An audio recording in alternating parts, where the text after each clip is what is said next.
নির্বাচনের আগে চায় তাদের একটি উদ্দেশ্য আছে, হয় নির্বাচন বিলম্বিত করা অথবা বাংলাদেশে নির্বাচন না হওয়া। পিআর পদ্ধতির নির্বাচনের মধ্যে আমরা কোনো ঐক্যমত পাইনি। ছাত্র গণ অভ্যুত্থান হয়েছে শহীদের রক্তের আকাঙ্ক্ষা হলে এই দেশের জন্য প্রকৃত একটি শক্তিশালী গণতান্ত্রিক রাষ্ট্র বিনির্মাণ হয়। দাবি অনুসারে সংস্কার এবং বিচার তো চলমান প্রক্রিয়া চলবে।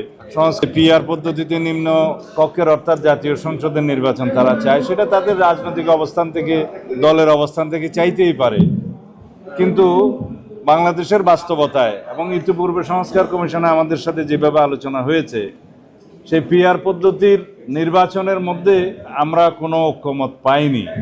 আমরা আমাদের এই দেশের জন্য প্রযোজ্য নয়, এবং যেখানে যেখানে প্রযোজ্য আছে সেখানে অনেক জটিল অবস্থা। আনুপাতিক হারে নির্বাচনের ক্ষেত্রে কোনো সংসদীয় এলাকার ভোটারগণ জানবেন না যে কে তাদের এমপি হবে। তাছাড়া তাদের এমপিদের কাছে তারা যে যাবেন, তারা নির্ধারিত কোনো ব্যক্তিকে খুঁজে পাবেন না। আর আনুপাতিক হারে নির্বাচনের কথা যারা বলছেন তাদের একটা উদ্দেশ্য আছে।